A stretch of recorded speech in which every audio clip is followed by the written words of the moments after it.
Okay. So now we have a few more important function, greatest integer function and fractional part functions.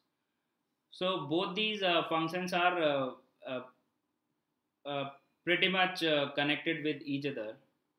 So if we have a x that is real, so we can write that x as integer part of x plus fractional part of x. Integer part of x is denoted by in a square bracket. If we put x, so we called it as greatest integer function or integer part of x or box of x simply. And in the curly braces when we put x, we called it fractional part function, and fractional part function always belongs to 0 to 1. It is a non negative quantity, मतलब कि fractional part का जो value है कभी negative नहीं होगा. इसके बारे में हम आगे भी बात करेंगे. तो अगर फॉर एग्जांपल अगर मेरे पास में 2.5 है x का वैल्यू, तो इसको हम लिख सकते हैं 2 प्लस 0.5. तो हमने इसको क्या किया, इंटीजर पार्ट को अलग कर लिया और फ्रैक्शनल पार्ट को अलग कर लिया. और इसके इंटीजर पार्ट को हम लिख सकते हैं box of 2.5 that is 2, and fractional part को हम लिख सकते हैं fractional part of 2.5 is simply 0.5. For another example we can say let's say 7.3. तो 7.3 को हम लिख सकते हैं 7 plus 0.3. So box of 7.3 is simply 7 and fractional part of 7.3 is 0.3. तो हर एक रियल नंबर को हम उसके integer part plus fractional part के सम के फॉर्म में डिनोट कर सकते हैं. Let's say we have any integer, let's say 9. तो 9 को हम लिख सकते हैं 9 प्लस 0. तो इसका 9 का अगर वो इंटीजर का अगर हम इंटीजर पार्ट देखेंगे तो वो तो वही नंबर मिल जाएगा हमको 9. और अगर हम किसी इंटीजर का फ्रैक्शनल पार्ट देखेंगे तो हमको क्या मिल जाएगा, 0. इसी तरह से अगर हमने कोई फ्रैक्शनल वैल्यू ले ली, लेट्स से 0.25, तो 0.25 का जो इंटीजर पार्ट होगा वो क्या होगा, 0 होगा, और जो फ्रैक्शनल पार्ट होगा वो पूरा का पूरा नंबर ही हो जाएगा, दैट इज 0.25. तो यहाँ से बॉक्स ऑफ 0.25 की अगर हम बात करें तो वो वैल्यू हो जाएगा हमारे पास में 0, और फ्रैक्शनल पार्ट ऑफ 0.25 की अगर हम बात करें तो वो आ जाएगा नंबर इटसेल्फ. आई होप ये बात क्लियर है. तो अब अगर हम देखें कि ग्रेटेस्ट इंटीजर फंक्शंस क्या होता है, तो y is equal to fx is equal to greatest integer of x is called greatest integer function, where box of x denotes the greatest integer less than or equal to x. इसका क्या मतलब हुआ, इसको समझते हैं जरा अपन. Let's say आपको evaluate करना है 2.7 का ग्रेटेस्ट इंटीजर. तो हम क्या करते हैं, 2.7 जिन दो इंटीजर्स के बीच में लाई कर रहा है उसको हम प्लॉट कर लेते हैं. तो 2 और 3 के बीच में 2.7 यहाँ कहीं पर होगा. तो बॉक्स ऑफ 2.7 की जो वैल्यू है वो क्या हो जाएगी हमारे पास में, लेफ्ट हैंड साइड का नियरेस्ट इंटीजर. तो हमने उसको लोकेट किया और उससे लेफ्ट हैंड साइड पे जो नियरेस्ट इंटीजर है वो उसका वैल्यू हो जाएगा 2. अगर हम इसको सिंपली लिखते 2.7 को, तो हम लिख सकते थे 2 प्लस 0.7. तो जो इंटीजर पार्ट है वो क्या आता हमारे पास में, वो भी 2 आता. ठीक है. तो अगर हमारे पास में 4.3 का ग्रेटेस्ट इंटीजर हमको बताना है, तो हम क्या करेंगे, 4.3 को अगर हम लोकेट करें तो ये जो है 4 और 5 के बीच का एक नंबर है. 4 कहीं हो गया यहाँ पर, 5 यहाँ हो गया. 4.3 का ग्रेटेस्ट इंटीजर अगर आप देखना चाह रहे हो तो जिन दो इंटीजर्स के बीच में वो नंबर जिसका आप इंटीजर पार्ट देखना चाह रहे हो वो लाई कर रहा है, उसका जो लेफ्ट हैंड साइड का जो इंटीजर होगा वो आपके पास में वैल्यू हो जाएगा ग्रेटेस्ट इंटीजर ऑफ 4.3 का वैल्यू यहाँ से आ गया आपके पास में 4. आई होप दिस इज क्लियर. तो यहाँ पर हम बोल सकते हैं कि अगर जिस नंबर का आप ग्रेटेस्ट इंटीजर एवेलुएट कर रहे हो वो जो नंबर है, अगर वो नंबर इंटीजर है, ये खुद ही इंटीजर हो गया, लेट्स से अगर ये नंबर खुद ही इंटीजर हो गया तो जो वैल्यू है वो आपको क्या मिल जाएगा, x. और अगर ये नंबर इंटीजर नहीं होगा, अगर ये नंबर इंटीजर नहीं होगा, जैसे कि आपने 8 का ग्रेटेस्ट इंटीजर निकाला, तो ये तो वैल्यू क्या जाएगा 8. इसको अगर आप दो इंटीजर के बीच में रखना चाहोगे तो वो नहीं रख पाओगे ना, ये तो खुद अपने आप में एक इंटीजर है. तो इसका जो ग्रेटेस्ट इंटीजर हो गया 8 का, वो हो गया आपके पास में डायरेक्टली 8. लेकिन आपने जो x जिसका आप ग्रेटेस्ट इंटीजर कैलकुलेट करना चाह रहे हो, अगर वो इंटीजर नहीं है तो हम बोल रहे हैं कि लेट से अगर मान लो वो हो गया 8.1 ही हो गया, ये तो इंटीजर नहीं है, तो आप जब इसको प्लॉट करोगे यहाँ पर तो ये 8 और 9 के बीच में यहाँ कहीं पर होगा 8.1। तो इसका जो इंटीजर होगा वो क्या होगा, इसका जो इंटीजर पार्ट होगा वो क्या होगा, 8 हो जाएगा। तो ये वैल्यू हो जाएगी 8 when x is not integer. तो वैल्यू क्या आ गई हमारे पास में 8। तो ये बोल रहा है कि greatest integer of x denotes the greatest integer less than और इक्वल टू x। यहाँ पर x 8.1 था, तो इसका जो ग्रेटेस्ट इंटीजर आ रहा है 8, वो क्या है, x से छोटा है। और x के बराबर कब होगा, जब जिस नंबर का आप ग्रेटेस्ट इंटीजर एवेलुएट कर रहे हो वो खुद ही क्या हो जाए, एक इंटीजर वैल्यू। ठीक है, अगर हमारे पास में कोई नंबर नेगेटिव में है, लेट से -3.2 का आपको बॉक्स बताना है, तो अभी जो आपको बताया आप क्या करो, -3.2 को जिन दो इंटीजर्स के बीच में -3.2 लाई कर रहा है आप वहां पर उसको रख दो। तो ये आ गया -4 और -3 के बीच में माइनस का 3.2 यहाँ पर होगा। तो इसका जो इंटीजर होगा, इंटीजर पार्ट होगा basically, that will be -4 not -3। कुछ स्टूडेंट इसमें हड़बड़ी में गड़बड़ी कर देते हैं, ठीक है, जो हमको नहीं करनी है। इसी को अगर हम नॉर्मल जो हमारे पास में डेफिनेशन था उससे अगर हम लिखें कि x is equal to greatest integer of x plus fractional part of x, और हमको एक बात ध्यान रखना है अभी के लिए कि जो फ्रैक्शनल पार्ट है वो तो 0 से 1 के बीच में लाई करेगा। तो जब आप -3.2 को इस तरह से एक्सप्रेस करोगे तो आप लिखोगे माइनस का 3.2 इज इक्वल टू, अगर आप लिखना चाहोगे -3 माइनस 0.2, तो आप देखो फ्रैक्शनल पार्ट आप इसको इस तरह से हम लिख तो सकते हैं, लेकिन इस तरह से लिखने के बाद आप ये नहीं बोल सकते हो कि जो इसका ग्रेटेस्ट इंटीजर पार्ट है वो -3 हो जाएगा और फ्रैक्शनल पार्ट जो है माइनस का 0.2 हो जाएगा, क्योंकि फ्रैक्शनल पार्ट नेगेटिव नहीं हो सकता है। तो अगर फ्रैक्शनल पार्ट को 0 से 1 के बीच में लाना है तो हमने क्या किया, यहाँ पर +1 कर दिया, लेकिन +1 किया तो हमको -1 भी करना पड़ेगा, तो -1 भी कर दिया। तो अभी ये वैल्यू -1 -3 तो हो गया -4, और -1 +1 माइनस ऑफ 0.2 जो है वो हो गया आपके पास में 0.8। तो आपके पास में जो इंटीजर वैल्यू आ गई माइनस ऑफ 3.2 की वो आ गई -4, और जो फ्रैक्शनल पार्ट आ गया वो आ गया आपके पास में 0.8। ठीक है, फिर भी मैं आपको सजेस्ट करूंगा जिस भी नंबर के ग्रेटेस्ट इंटीजर के बारे में बात हो रही है आप उस नंबर को नंबर लाइन पर लोकेट करो जिन दो इंटीजर्स के बीच में वो लाई कर रहा है, और लेफ्ट हैंड साइड का जो नियरेस्ट इंटीजर होगा वो आंसर हो जाएगा। ठीक है, तो इस पर अपन कुछ एग्जाम्पल सॉल्व करते हैं। Let's say we have to evaluate greatest integer values of given sums। एक चीज़ और नोट करने की है यहाँ पर, अगर आपके पास में सपोज करो लिखा हुआ है दिस इज, ठीक है, ये लिखा हुआ है, तो अगर ये मेंशन नहीं किया कि where box of this denotes greatest integer function, तो फिर आप इसको जो है वो नॉर्मल ब्रैकेट की तरह ट्रीट करोगे, आप अपने से नहीं इसको ग्रेटेस्ट इंटीजर फंक्शन मानोगे।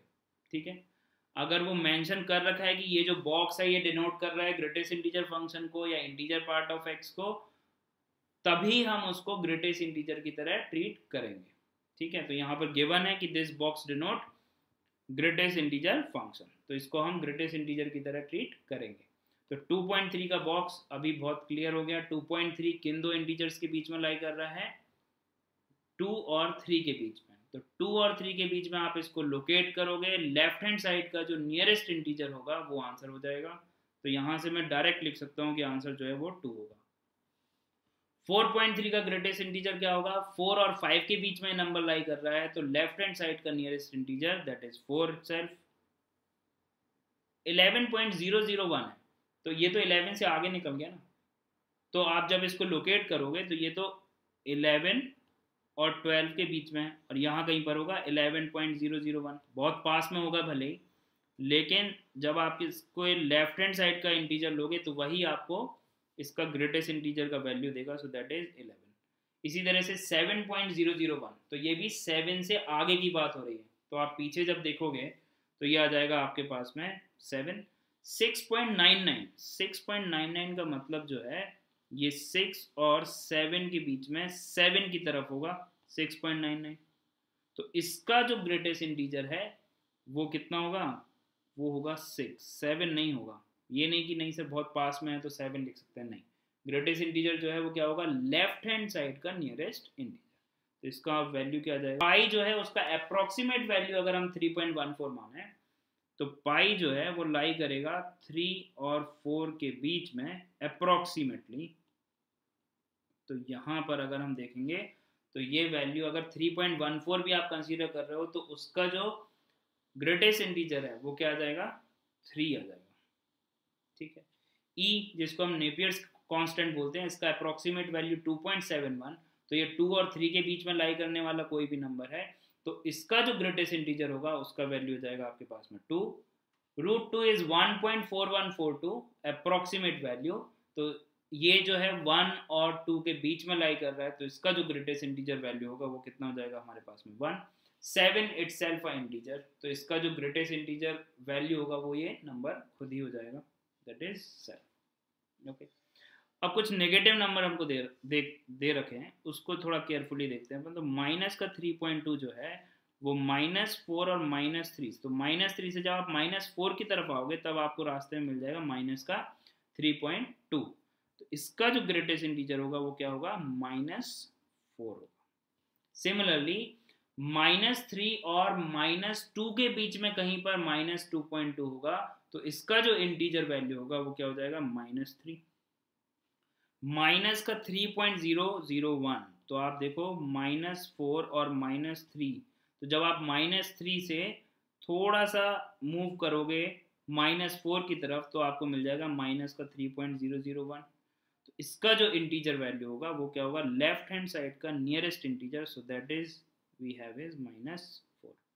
-2.99, अब आप बताओ -2.99 कहाँ पर होगा, -3 और -3 की तरफ होगा, तो यहाँ पर आ जाएगा माइनस का 2.99, इसका जो इंटीजर वैल्यू होगा वो भी लेफ्ट हैंड साइड का नियरेस्ट इंटीजर ही होगा।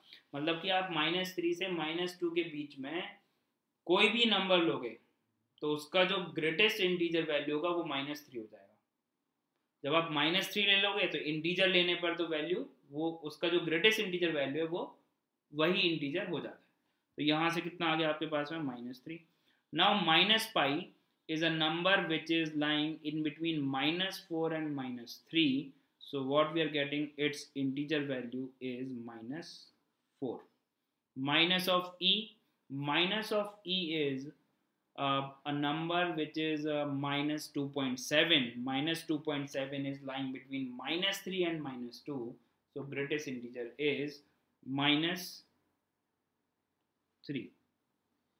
Minus of √2 is a number which is lying between -2 and -1, यहाँ कहीं पर माइनस ऑफ √2 होगा, तो ये आ जाएगा आपके पास में -2। -7 का ग्रेटेस्ट इंटीजर नंबर इटसेल्फ, क्योंकि ये इंटीजर है। माइनस का 0.7 का मतलब हुआ -1 और 0 के बीच का कोई नंबर, तो जो ग्रेटेस्ट इंटीजर होगा उसका वो क्या होगा, लेफ्ट हैंड साइड का नियरेस्ट इंटीजर, तो 0 होगा या -1 होगा, ऑब्वियसली आंसर इज -1। तो बहुत सारे एग्जांपल देख लिए हमने, इस तरह से हम इसको जो ग्रेटेस्ट इंटीजर्स है उसको हम एवेलुएट कर सकते हैं। अब यहाँ पर बोल रहा है that we have to solve for x। अब बात कुछ इस तरह की हो रही है कि अगर ग्रेटेस्ट इंटीजर x का वैल्यू 1 है तो बताओ x की सेट ऑफ वैल्यूज क्या होंगी। तो अगर आप इसको ऑब्जर्व करो कि अगर x का वैल्यू 1.01 है तो इसका ग्रेटेस्ट इंटीजर क्या होगा, लौट के देखेंगे ये जो नंबर है वो लाई कर रहा है 1 और 2 के बीच में, तो हम वापस देखेंगे लेफ्ट हैंड साइड का नियरेस्ट इंटीजर क्या है, 1 है, तो इसका जो ग्रेटेस्ट इंटीजर ऑफ x है वो क्या आ जाएगा, अगर x 1.01 है तो 1 आ जाएगा। अगर x जो है 1.02 है तो भी ग्रेटेस्ट इंटीजर ऑफ x क्या आ जाएगा, 1 आ जाएगा। अगर 1.5 है तो भी 1 आ जाएगा, ठीक है। 1.99 तक भी है तो भी 1 आ जाएगा। लेकिन आप जैसे ही वैल्यू 1.99 रखोगे तो भी value greatest integer of x की क्या आ जाएगी 1। लेकिन जैसे ही आप 2 रखोगे तो 2 होने के साथ ही ग्रेटेस्ट इंटीजर ऑफ x का वैल्यू क्या हो जाएगा 2 हो जाएगा, अब वो 1 नहीं रहा। तो ग्रेटेस्ट इंटीजर ऑफ x का वैल्यू 1 कब तक रहेगा, क्या x इज इक्वल टू 1 पर रहेगा, हाँ रहेगा, 1.0001 पर रहेगा। तो कोई भी वैल्यू इन बिटवीन 1 से लेकर 2 तक, लेकिन एक्सक्लूडिंग 2, तो इसका आंसर हम लिख सकते हैं x बिलोंग्स टू 1 पर क्लोज एंड 2 पर open. I hope this is clear. तो नेक्स्ट आप बताओ, ग्रेटेस्ट इंटीजर ऑफ x का वैल्यू 2, तो 2 सबसे पहले कब होगा, जब x खुद 2 हुआ होगा।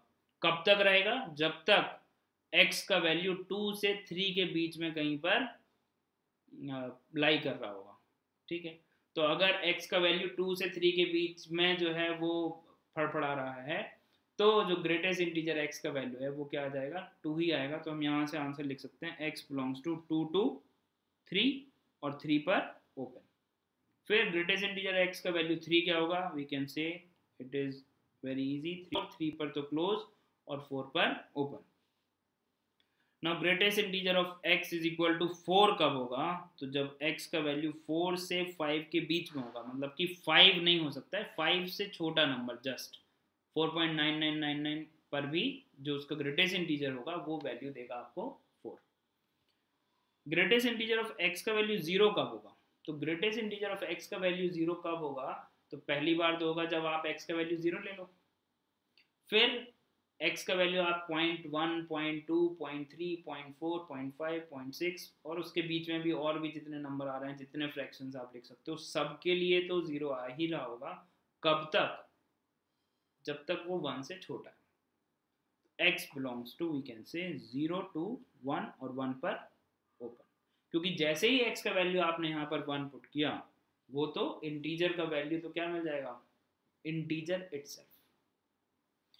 ग्रेटेस्ट इंटीजर ऑफ x का वैल्यू -1 कब तक होगा, जब तक आप x का वैल्यू -1 से 0 के बीच में लेते रहोगे, तब तक आपने सपोज करो यहाँ पे कोई एक नंबर सेलेक्ट किया, ग्रेटेस्ट इंटीजर क्या हो गया, लेफ्ट हैंड साइड का नियरेस्ट इंटीजर।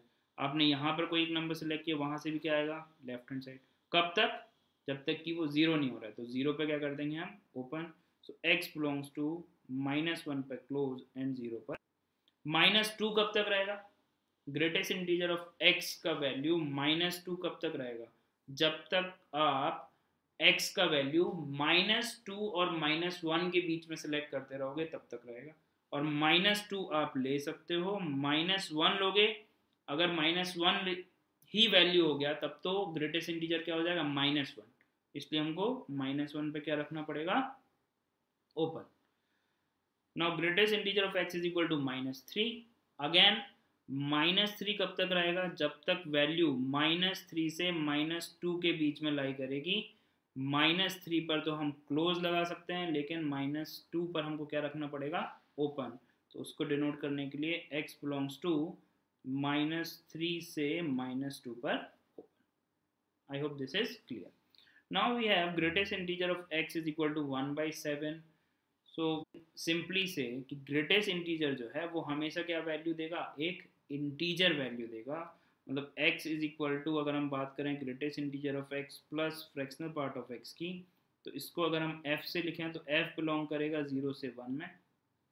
ये केवल और केवल एक बार इंटीजर वैल्यू ले रहा है, दैट इज 0, और ये हमेशा ही इंटीजर वैल्यू लेगा, always integer, sometimes positive integer, negative integer and 0 also. 0 कब होगा, जब आप x मतलब जिस नंबर का आप ग्रेटेस्ट इंटीजर एवेल्युएट कर रहे हो वो नंबर खुद फ्रैक्शन हो जाए। तो किसी फ्रैक्शन नंबर का ग्रेटेस्ट इंटीजर 0 होगा, लेकिन किसी भी नंबर का ग्रेटेस्ट इंटीजर का जब आप वैल्यू एवेल्युएट करोगे उसका जो आंसर होगा वो हमेशा इंटीजर होगा। और यहाँ पे क्लियरली हम देख पा रहे हैं 1/7 इज अ फ्रैक्शन, तो ये तो कभी हो ही नहीं सकता है। तो अब हो ही नहीं सकता है को लिखने का मैथ्स में तरीका है कि x belongs to 5, there is no solution is solution. Again we have greatest integer of x is equal to pi. Pi is a irrational quantity और greatest integer of x is always integer. So integer equal to pi possible नहीं है, so there is no such x, so x belongs to 5। तो कहीं पर अगर आपके पास में लिखा हुआ है greatest integer x is equal to 3.2 solve for x, आप स्ट्रेट फॉरवर्ड बोल सकते हो कि भाई ग्रेटेस्ट इंटीजर ऑफ x का वैल्यू तो कभी 3.2 के बराबर नहीं हो सकता है। ग्रेटेस्ट इंटीजर ऑफ x का वैल्यू तो हमेशा -2, -1, 0, 1, 2, 3, 4 इस तरह का इंटीजर वैल्यू ही होगा। x का वैल्यू मतलब ग्रेटेस्ट इंटीजर में जो x है उसका वैल्यू क्या हो सकता है, उसका वैल्यू आप कुछ भी रख सकते हो, √2 रख सकते हो, √3 रख सकते हो, लेकिन जब फाइनल आंसर निकल के आएगा वो हमेशा एक इंटीजर वैल्यू ही होगी। आई होप दिस इज क्लियर। तो इस बेसिस पर अगर हम ग्राफ की बात करें ग्रेटेस्ट इंटीजर के, तो हम क्लियरली बोल सकते हैं आप बहुत इजीली, जब तक x का वैल्यू 0 से 1 के बीच में है, मैं अगर आपको लिखूं यहाँ पर कि x जब तक बिलोंग कर रहा है 0 से 1 में, 1 पे ओपन, तो ग्रेटेस्ट इंटीजर ऑफ x जो है उसका वैल्यू आ रहा है 0, और y इज इक्वल टू क्या आ गया आपके पास में, इसको मैं लिख सकता हूँ y is equal to 0। So y is equal to 0, लेकिन कब तक, जब तक x जो है वो 0 से 1 है, 0 पर तो है क्लोज और 1 पे क्या है ओपन, तो ये आ गया आपके पास में y इक्वल टू 1। फिर अगर हम आगे की तरफ चलें तो जब x बिलोंग करेगा 1 से 2 में, तो ग्रेटेस्ट इंटीजर ऑफ x का वैल्यू जो है वो 1 हो जाएगा, तो y इक्वल टू क्या आ गया आपके पास में 1। तो y इक्वल टू 1 लाइन और ग्रेटेस्ट इंटीजर ऑफ x दोनों सेम ही बात हो गई। अगर हमने x चूज किया है 1 से 2, तो y इक्वल टू 1 लाइन हमने ड्रॉ कर दी। 1 पर तो क्लोज आएगा क्योंकि ग्रेटेस्ट इंटीजर ऑफ 1 का वैल्यू 1 होगा, 2 पर ओपन आएगा क्योंकि 2 पर तो उसका वैल्यू क्या हो जाएगा 2, तो यहाँ पर क्या आएगा y इक्वल टू 1 लाइन पे क्या आ जाएगा अपने पास में ओपन। फिर इसी तरह से x जब जो है वो 2 से 3 होगा, तो ग्रेटेस्ट इंटीजर ऑफ x का वैल्यू 2 हो जाएगा, मतलब कि y equal to 2 line for set of values of x, जबकि x जो है वो 2 से 3 के बीच में लाई कर रहा है, तो ये y इक्वल टू 2 आ जाएगा।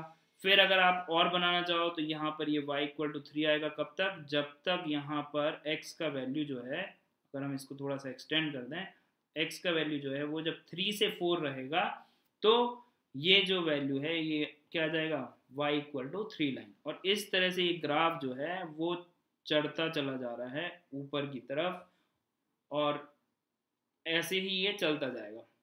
इस वजह से हम इसको क्या बोलते हैं, स्टेप अप फंक्शन भी बोलते हैं। अगर इंटीजर्स की बात, नेगेटिव वैल्यूज ऑफ x की बात करें, तो जो हमें आंसर मिलेगा वो क्या मिलना शुरू हो जाएगा, नेगेटिव इंटीजर। जैसे कि अगर आपने x चूज किया -1 से 0 में, तो ग्रेटेस्ट इंटीजर ऑफ x का वैल्यू क्या होगा यहाँ पर -1 होगा, मतलब कि y इज इक्वल टू क्या आ जाएगा -1, तो y इज इक्वल टू क्या आ गया -1, तो ये आ गया y इक्वल टू -1, जबकि x क्या है -1 से 0 है। फिर -1 से आपने जैसे ही एक छोटा सा नंबर लिया, तो ग्रेटेस्ट इंटीजर ऑफ x की वैल्यू क्या पहुंच जाएगी -2। फिर इस तरह से ये चलता जाएगा, यहाँ पर आ जाएगा -3, यहाँ पे ओपन, यहाँ पे क्लोज, और ये इस तरह से चलता जाएगा। तो यहाँ से ग्राफ को देखकर हम क्लियरली बोल सकते हैं कि डोमेन क्या है इस फंक्शन का, दैट इज आर। आप कोई भी वैल्यू रखो, उसका आपको इंटीजर फंक्शन का वैल्यू कुछ ना कुछ जरूर मिल जाएगा, तो हम बोल सकते हैं कि domain is R, all real number. लेकिन अगर हम रेंज की बात करें, तो ग्रेटेस्ट इंटीजर ऑफ x जो है वो हमेशा इंटीजर वैल्यू दे रहा है, तो रेंज में कभी 1.2 आएगा क्या, नहीं आएगा, कभी 2.7 आएगा, नहीं आएगा, कभी -2 आएगा, हाँ आ सकता है क्योंकि ये इंटीजर है, -3 आएगा, हाँ आ सकता है, बिल्कुल आ सकता है। तो हम यहाँ से क्लियरली बोल सकते हैं कि जो रेंज है वो सेट ऑफ इंटीजर्स है, जिसको हम i से डिनोट कर रहे हैं, ऑफ इंटीजर्स। और हम क्या बोल सकते हैं इस ग्रेटेस्ट इंटीजर ऑफ x के बारे में, तो हम यहाँ से बोल सकते हैं कि भाई इंटीजर ऑफ x जो है वो 0 कितनी बार होगा, जितनी बार वो 0 हो रहा होगा, सेट ऑफ उतनी set of values of x क्या हो जाएगी, उसके रूट्स। तो यहाँ पर तो बहुत सारी वैल्यूज हो गई, जब x बिलोंग करेगा 0 से 1 में, तो ये सारी वैल्यूज ऑफ x जो है वो इसके क्या हो जाएंगे, रूट्स। ठीक है, क्या ये बाउंडेड फंक्शन लग रहा है कि आपको, क्या जो फंक्शन है वो दो फाइनाइट नंबर के बीच में है क्या, तो बिल्कुल भी नहीं है। ये तो नेगेटिव साइड पर भी चलता जा रहा है और पॉजिटिव साइड पर भी चलता जा रहा है, इसलिए ये कोई भी बाउंडेड फंक्शन तो नहीं है। क्या आपको ये फंक्शन देखने पर ऐसा लग रहा है क्या कि ये अपने ग्राफ को कहीं पर रिपीट कर रहा है, तो आप देखो किसी भी इंटरवल के बाद ये अपने ग्राफ को रिपीट नहीं कर रहा है, तो हम बोलेंगे ये फंक्शन जो है वो पीरियोडिक फंक्शन भी नहीं है, हालांकि वो एक सेपरेट आर्टिकल है, हम उसको डिटेल में देखेंगे। तो ये हमारे कुछ ऑब्जर्वेशंस हैं इस ग्राफ को देखकर। मैं आपको वापस से एक बात बोल रहा हूँ कि अगर आपके पास में फंक्शन का ग्राफ अवेलेबल है तो आप उस फंक्शन के बारे में सब कुछ जानते हो। तो आगे हमारा जो फोकस जो है वो ग्राफ्स की तरफ थोड़ा थोड़ा बढ़ता जाएगा, ठीक है। ओके, नाउ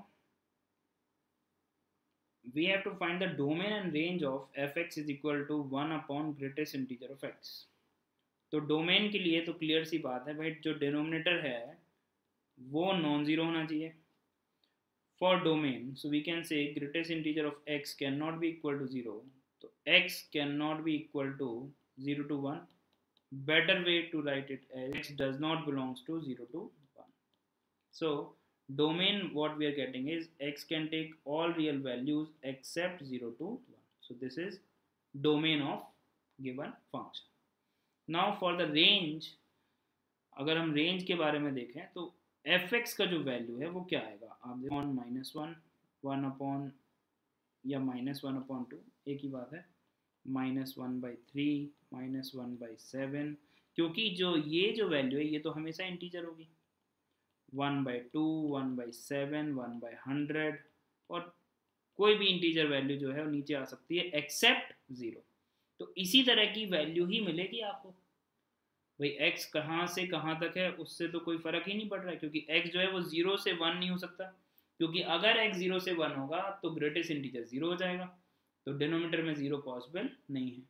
अब आप कोई भी वैल्यू x की लोगे, set of values of x, तो उसके अगर आप इंटीजर वैल्यू लोगे तो greatest integer of x is equal to x if x belongs to integer.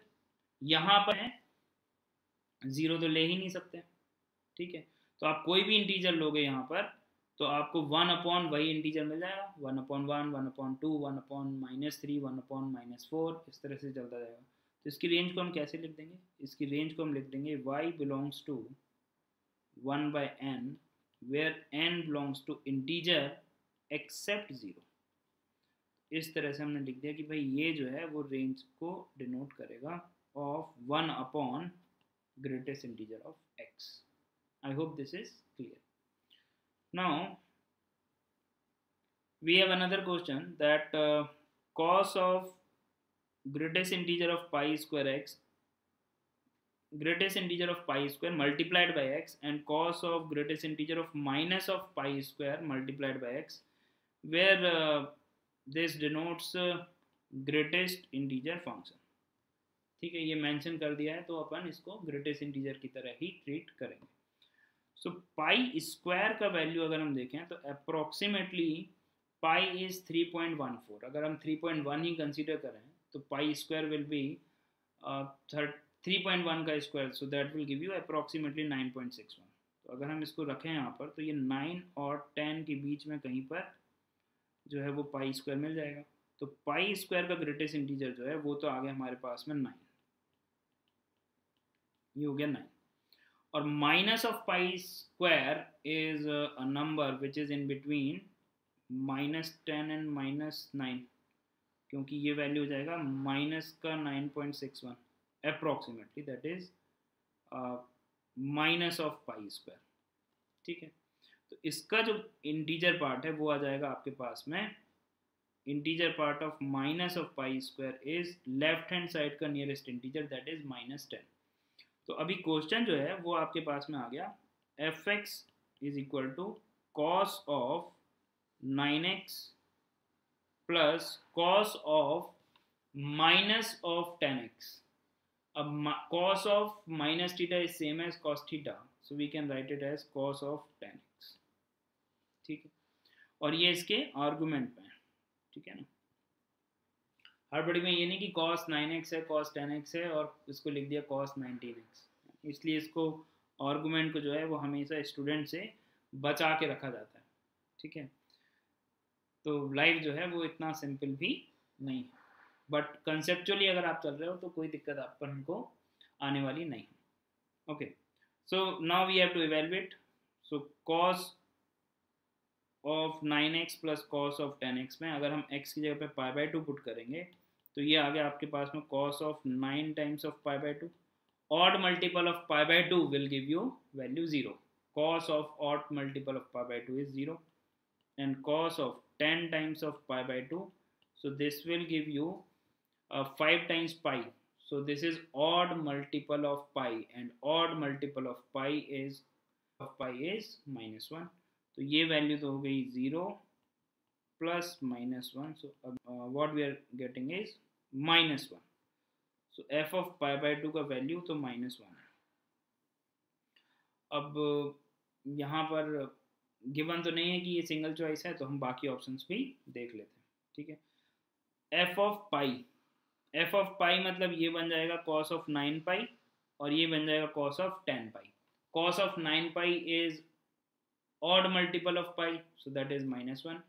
Even multiple of pi पर कॉस का वैल्यू जो है +1 होगा. So -1 + 1 will give you 0. तो ये आंसर तो 0 होना चाहिए और यहाँ पे दे रखा है 1, मतलब ये तो रॉन्ग चॉइस हो गई हमारे पास में.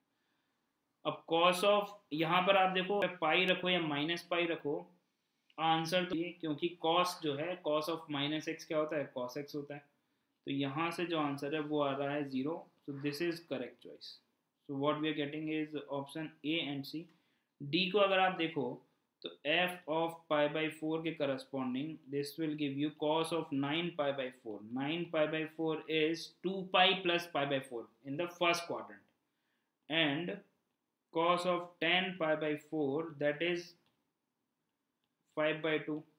Again this is odd multiple of pi by 2, तो ये वैल्यू तो 0 हो गया. और ये वैल्यू लिखा हुआ है आपके पास में cos of 2 pi plus pi by 4, that is cos pi by 4 value is 1 by root 2, approximate value 0.707. So this is not equal to 1. So the correct choices we have Agra and Chennai. Okay. Now in the next sum we have to evaluate the domain of the given function, and this denotes GIF. ठीक है. तो अगर हम देखें यहाँ पर तो f of x is equal to, अगर हम इसको दो फंक्शन में ब्रेक करें, let's say f1x divided by f2x, तो f1x का जो डोमेन है अगर वो d1 है तो उसको हम बोल सकते हैं that is true for all x belongs to r. इसमें तो कोई प्रॉब्लम नहीं है. इसके डोमेन को अगर हम d2 बोलें तो जो फाइनल आंसर होगा, जो हमारे पास में जो रिक्वायर्ड डोमेन होगा, रिक्वायर्ड डोमेन जो होगा वो हो जाएगा आपके पास में d1 इंटरसेक्शन d2. आपने दोनों फंक्शंस का जो है वो अलग अलग डोमेन एवेलुएट किया और फाइनल आंसर लिखने से पहले आपने क्या किया, दोनों का क्या लेना पड़ेगा हमको, इंटरसेक्शन. और इस बात का भी ध्यान रखना पड़ेगा कि जहां पर डिनोमिनेटर 0 हो रहा है, let's say f2x equal to 0, उन सारी set of values of x को हमको माइनस करना पड़ेगा. ठीक है. तो d1 ऑलरेडी आ रहा है हमारे पास में, d2 जो है वो 0 नहीं होना चाहिए. d2 को अगर आप इंडिपेंडेंटली देखोगे तो वो भी हमेशा ही डिफाइंड है. अब d2 0 नहीं होना चाहिए, मतलब कि f2x 0 नहीं होना चाहिए. f2x 0 नहीं होना चाहिए के लिए हम क्या करें कि 2x can not be equal to greatest integer of x. तो जितनी x की वैल्यू आएंगी उन सारी वैल्यूज ऑफ x को हमको हटाना होगा. तो अगर हम दोनों के ग्राफ ड्रॉ करें तो हमने मान लिया कि let's say greatest integer of x का ग्राफ हमको पता ही है, और y is equal to 2x जो है वो एक ग्राफ होगा. This is a line. अगर हम इसको अलग से लिखें तो y is equal to 2x is a line which is passing through origin, और इसका जो स्लोप है वो कितना है, 2 है.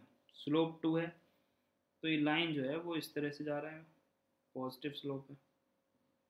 ठीक है. This is y equal to x.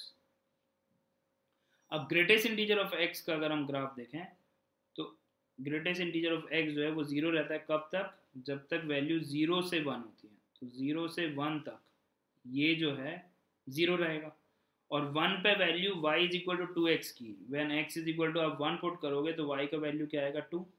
तो 1 के करस्पॉन्डिंग यहाँ पर जो पॉइंट मिलेगा वो पॉइंट मिलेगा आपको 1,2, ठीक है। और ग्रेटेस्ट इंटीजर ऑफ x में जब आप x का वैल्यू 1 पुट करोगे तो ये तो आ गया 2, तो 1 आएगा वो, तो ये ग्राफ जो है वो इस तरह से बनेगा। और अगर आप देखो तो अब तो 2 पर वैल्यू ग्रेटेस्ट इंटीजर x में जो 2 पर वो 2 आएगी यहाँ पर, और इसके करस्पॉन्डिंग जो ग्राफ पर y is equal to x, y is equal to 2x पे जो वैल्यू आएगी वो आएगी 4। मतलब कि अब आगे ये कहीं पर भी इंटरसेक्ट करने वाले नहीं है। तो इनके अगर हमको पॉइंट ऑफ इंटरसेक्शन मिल जाए, मतलब कि जितने पॉइंट पर ये दोनों ग्राफ आपस में इंटरसेक्ट कर रहे होंगे, मतलब कि, और जो हमारे पास में डिनोमिनेटर में लिखा हुआ है ये 0 हो रहा होगा, जिसको 0 होना नहीं चाहिए, ठीक है। तो अब अगर हम देखें नेगेटिव की तरफ अगर हम आए, तो जब greatest integer of x is equal to -1 के लिए अगर हम देखें, तो जब x की वैल्यू -1 से 0 होगी, तो 0 पे वैल्यू तो 0 है।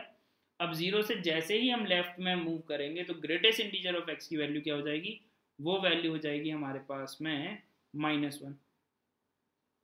तो अगर ये वैल्यू -1 के लिए अगर हम y equal to -1 line draw करेंगे, तो क्लियरली दिख रहा है यहाँ पर एक पॉइंट है जहाँ पर ये दोनों ग्राफ वापस से कट कर रहे हैं, और x इज इक्वल टू -1 जब हम इसमें रखेंगे y is equal to 2x में, तो वो तो वैल्यू दे रहा है y इज इक्वल टू -2, मतलब कि वो वैल्यू तो यहाँ कहीं पर आ रही है, ठीक है।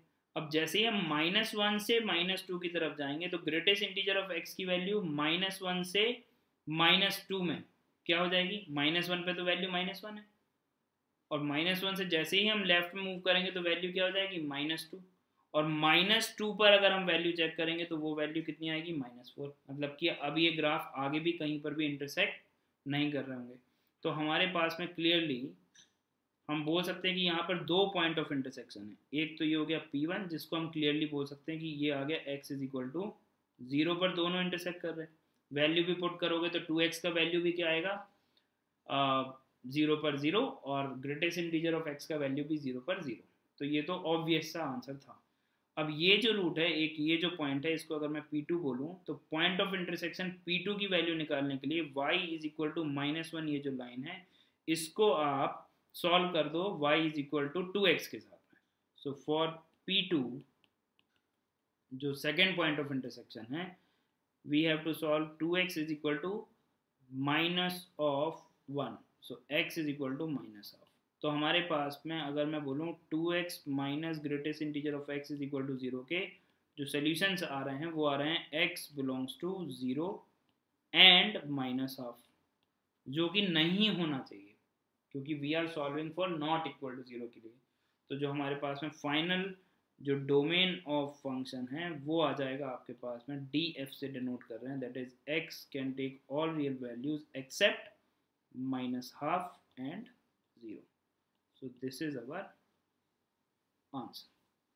तो हमने क्या किया, जब भी इस तरह का क्वेश्चन है तो हमने ग्राफ ड्रॉ करके उनके पॉइंट ऑफ इंटरसेक्शन देख लिए, वहां से ये रिलेटिवली इजी होगा देख पाना। और हम डेफिनेशन देख के, जैसे हमने यहाँ पर देखा कि यहाँ पर जब x जो -1 से 0 है तो ग्रेटेस्ट इंटीजर ऑफ x का वैल्यू -1 हो गया, मतलब कि y का y इक्वल टू क्या आ गया, -1, तो उसको हमने वहां पर सॉल्व कर लिया। Okay, so this is our answer, ठीक है।